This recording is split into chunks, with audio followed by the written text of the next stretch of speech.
Mak saya balik, ustadz itu pun memukul, kelopak. Sekarang banyak orang tak peduli kepada anaknya, mau mengaji tak mengaji. Akhirnya anak ini sibuk karena apa? TV, parabola, internet, game online. Mau jadi apa anak-anak kita ini? Betul Bu? Alhamdulillah ibu-ibu ramai, yang di dalam ramai, yang di luar lebih ramai lagi. Ini semua saya sampaikan, kalau mau selamat concong, mau selamat, maka anak-anak kita mesti ke masjid. Bapak-bapaknya ke masjid.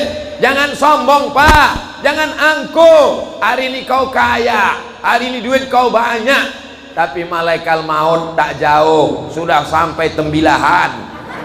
Sebentar lagi singgah ke Concong, dicabutnya nyawamu. Jangankan melangkahkan kaki, jangankan mengayunkan tangan, jangankan menggerakkan suara, mengedipkan kelopak mata pun kau tak bisa Pak. Kalau sudah mati jam 12 malam, matamu melotot, binimu pun takut untuk menutupkannya. Pas ditengoknya lakinya begini, tengok, ay! Pulang dia ke rumah, ditengoknya lakinya baru sakratul maut, mata melotot karena ruh keluar dari mulut, mata menengok ruh keluar, tak berkedip lagi, menutupkan kelopak mata pun tak pandai. Dimintalah imam masjid Nurul Huda Concong, assalamualaikum Pak Imam. Waalaikumsalam. Lakiku matanya tak berkedip dari jam 12 tadi malam, tolong tutupkan. Pak Imam yang baik, untung dia tak minta ke Abdul Somad. Kalau minta tolong Abdul Somad, assalamualaikum Ustaz Somad. Waalaikumsalam. Tolong laki saya tak berkedip tadi malam. Laki kau yang tak mau ke masjid itu kan? Tutup aja matanya sendiri. Imam masjid Nurul Huda Concong yang baik hati menutupkan matanya. Innalillahi wa inna ilaihi raji'un. Dibawa ke masjid Nurul Huda, disolat jenazahkan, didoakan, ditanya pula kepada jamaah, jamaah semuanya, apakah jenazah ini baik? Wah, diam jamaah. Saya tidak pernah menjebak jamaah. Saya tahu orang tak baik, saya diam saja. Karena kalau kita tanya apakah orang ini baik, kita sudah menjebak jamaah. Kalau memang dia baik, silakan bersaksi baik. Tapi kebanyakan orang tak baik mau dikatakan baik, kita husnuzan, mudah-mudahan Allah mengampuni segala dosa-dosanya, amin. Kalau kita mati, kawan akrab kita pun belum tentu mau masuk ke dalam. Yang setia hanyalah jamaah di masjid, sudah berpulang ke rahmatullah. Marilah kita kirimkan kepada almarhum semua orang-orang yang berwakaf untuk Masjid Nurul Huda Concong yang sudah meninggal dunia, guru-guru mengaji, ustadz-ustadz, ulama-ulama. Untuk mereka semuanya Al-Fatihah.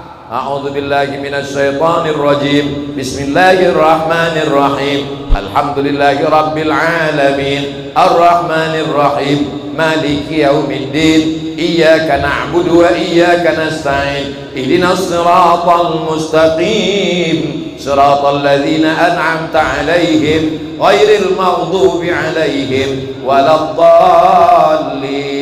Amin. Cuman itulah yang sampai Pak. Duit yang banyak tinggal, speedboat yang bagus. Selama umur hidup ibu bapak di Concong, pernah ada orang Concong nih mati bawa speedboat? Tidak ada. Yang kaya-kaya, yang bajunya buludru, yang duitnya banyak, semuanya tinggal. Dulu kabarnya saudara kita orang Tionghoa, orang Cina, kalau mati itu emasnya, cincinnya, gelangnya dibawa masuk ke dalam. Tapi belakangan saya tanya-tanya, saya kan punya kenalan juga, saya tanya, masih begitu? Enggak Ustaz Somad. Kenapa? Karena kami takut kubur kami dibongkar maling. Zaman dulu maling pencuri takut sama hantu, sekarang hantu tuh takut sama pencuri. Dunia sudah mau kiamat. Yang dibawa mati hanya pula somat. Apanya jamaahnya? Inna awwala ma yuhasabu bihil abdu yaumal qiyamah. Yang pertama kali dihisab, yang pertama kali dihitung, yang pertama kali ditanya, yang pertama kali nanti diminta tanggung jawabnya. Tidak ditanya kau berapa kali ke Makkah, tidak ditanya berapa masjid yang kau bangun, tak ditanya berapa anakmu, tak ditanya kau PNS golongan berapa, tak ditanya sampanmu berapa, tak ditanya cincinmu berapa. Yang ditanya adalah sholat. Mudah-mudahan Allah mengampuni dosa-dosa kita di masa lalu. Astaghfirullah Rabbal baraya, astaghfirullah minal khataya, Rabbi zidni ilman nafi'an wa wafiqni amalan salihah. Memang kemarin waktu Ustaz Somad diconcong itu hebat tabligh akbar. Gimana hebatnya, Bu? 3 orang masuk paret. Bukan itu hebatnya. Waktu Ustaz Somad tabligh akbar diconcong, Masya Allah. Apa Masya Allahnya, Pak? Terutang panitia. Bukan itu. Saya mau setelah tabligh akbar ini ada perubahan. Yang sebelumnya masjid kosong jadi ramai, amin. Yang sebelumnya tak sholat jadi sholat, amin. Bukakan pintu hidayah, bukakan pintu hati supaya sholat, ya Allah. Saya biasanya kalau mendoakan jamaah tangan saya ke atas, ini takut karena dekat kipas angin. Alhamdulillah, laki saya tak sembahyang. Sejak Ustaz Somad datang ke Concong tabligh akbar, sembahyang laki saya itu sekarang, Pak Ustaz. Sembahyang apa, Bu? Sembahyang Jumat. Kalau ibu solihah, laki tak sembahyang, berarti selama ini ibu satu tempat tidur sama genderuwo. Kalau bapak orang soleh, istri bapak tak sembahyang, berarti bapak selama ini serumah sama kuntilanak. Suami genderuwo, bini kuntilanak, anaknya tuyul. Kita mau suami istri ini doanya, Rabbana hablana min azwajina wa dzurriyyatina qurrata a'yun.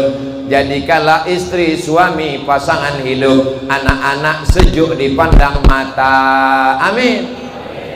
Sore-sore istri pakai telekung jilbab panjang, petang-petang nampak bapak pakai sarung, pakai baju koko, pakai peci, anak-anak ke surau, ke masjid Nurul Huda Concong, sejuk mata, tenang hati. Inilah doa nenek moyang kita dulu, Rabbi habli minas sholihin. Selesai berwudu minta jadi orang soleh, Allahumma ja'alni minat tawabin waj'alni minal mutatahhirin waj'alni min ibadikas.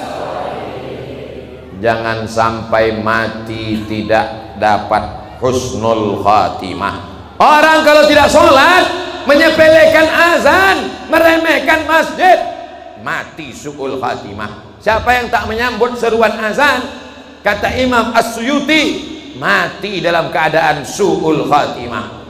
Allahu Akbar, Allahu Akbar. Mestinya kau diam, jawab seruan azan. Allahu Akbar, Allahu Akbar. Asyhadu an la ilaha illallah,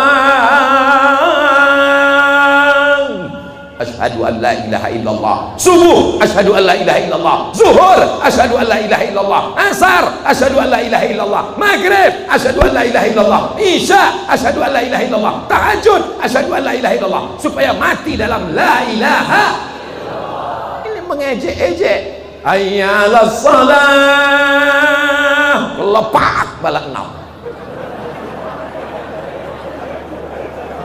Sekarang kau sehat, sekarang kau muda, sekarang kau gagah dan perkasa.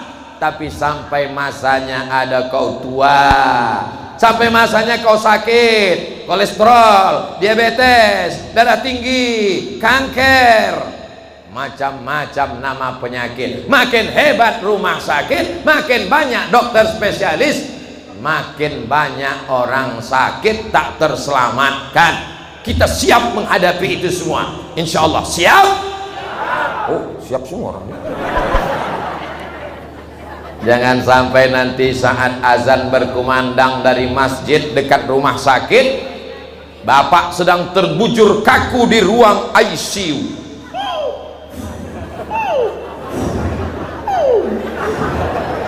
Disitulah suara azan hari Jumat. Hayya 'alas shalah. Meleleh air mata bapak, ingin sholat. Ingin sholat, mah. Apa kata ibu di samping? Itulah waktu sehat dulu tak sembahyang, mampus kan. Untung istrinya orang concong, perempuan yang solehah, lembut dia. Sabar ya bang, sabar bang, insya Allah tak selesai hari Jumat ini, selesai insya Allah. Insya Allah bang, tak lama lagi mati bang, mati. Walaupun hidup 1000 tahun, kalau tak sembahyang apa gunanya? Walaupun hidup 1000 tahun, kalau tak sembahyang apa gunanya? Aku malas sembahyang nih Pak Ustadz. Untuk apa aku sembahyang? Tetanggaku tak sembahyang, rumahnya besar, sampannya besar, bininya besar. Aku sembahyang, rezeki aku begini-gini aja. Kau salah pandang. Sholat itu membuat engkau menjadi tenang. Kalau kau dapat nikmat, kau jadi bersyukur. Kalau kau diuji, kau jadi bersabar. Itu makna sholat. Bukan sholat itu lalu membuat engkau kaya raya. Yang membuat kau kaya raya itu usaha. Tapi apakah usahamu itu diridhoi Allah atau tidak, itu tergantung sholatmu. Banyak orang tak sholat tapi punya kekuasaan. Siapa dia? Fir'aun. Banyak orang yang tak sholat tapi punya kekuasaan. Siapa dia? Namrud. Banyak orang tak sholat tapi hartanya banyak. Siapa dia? Qarun. Tapi apakah dia diridhoi Allah? Tidak.